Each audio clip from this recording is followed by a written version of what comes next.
صحیح بخاری حدیث نمبر 4۔ آپ صلی اللہ علیہ وسلم نے وحی کے رک جانے کے زمانے کے حالات بیان فرماتے ہوئے کہا کہ ایک روز میں چلا جا رہا تھا کہ اچانک میں نے آسمان کی طرف ایک آواز سنی اور میں نے اپنا سر آسمان کی طرف اٹھایا۔ کیا دیکھتا ہوں کہ وہی فرشتہ جو میرے پاس غار حرا میں آیا تھا وہ آسمان و زمین کے بیچ میں ایک کرسی پر بیٹھا ہوا ہے۔ میں اس سے ڈر گیا اور گھر آنے پر میں نے پھر کمبل اوڑھنے کی خواہش ظاہر کی۔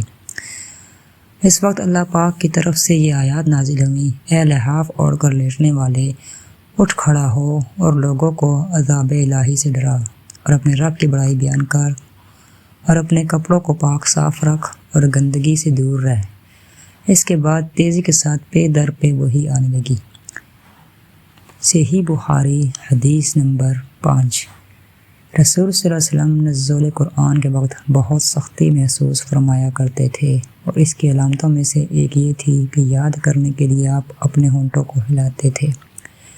ابن عباس رضی اللہ عنہ نے کہا، میں اپنے ہونٹ ہلاتا ہوں جس طرح آپ ہلاتے تھے۔ سعید کہتے ہیں، میں بھی اپنے ہونٹ ہلاتا ہوں جس طرح ابن عباس رضی اللہ عنہ کو میں نے ہلاتے دیکھا۔ پھر انہوں نے اپنے ہونٹ ہلائے۔ ابن عباس رضی اللہ عنہ نے کہا، پھر یہ آیت اتری کہ اے محمد، قرآن کو جلد جلد یاد کرنے کے لیے اپنی زبان نہ ہلاؤ، اس کا جمع کر دینا اور پڑھا دینا ہمارا ذمہ ہے۔ حضرت ابن عباس رضی اللہ عنہ کہتے ہیں، یعنی قرآن پاک آپ صلی اللہ علیہ وسلم کے دل میں جما دینا اور پڑھا دینا ہمارا ذمہ ہے، اور پھر جب ہم پڑھ چکیں تو اس پڑھے ہوئے کی اتباع کرو۔ ابن عباس رضی اللہ عنہ فرماتے ہیں، اس کا مطلب یہ ہے کہ آپ اس کو خاموشی کے ساتھ سنتے رہو، اس کا مطلب سمجھا دینا ہمارا ذمہ ہے، پھر یقیناً یہ ہماری ذمہ داری ہے کہ آپ اس کو پڑھو، یعنی اس کو محفوظ کر سکو۔ چنانچہ اس کے بعد جب آپ کے پاس حضرت جبرائیل علیہ السلام وحی لے کر آئے تو آپ توجہ سے سنتے۔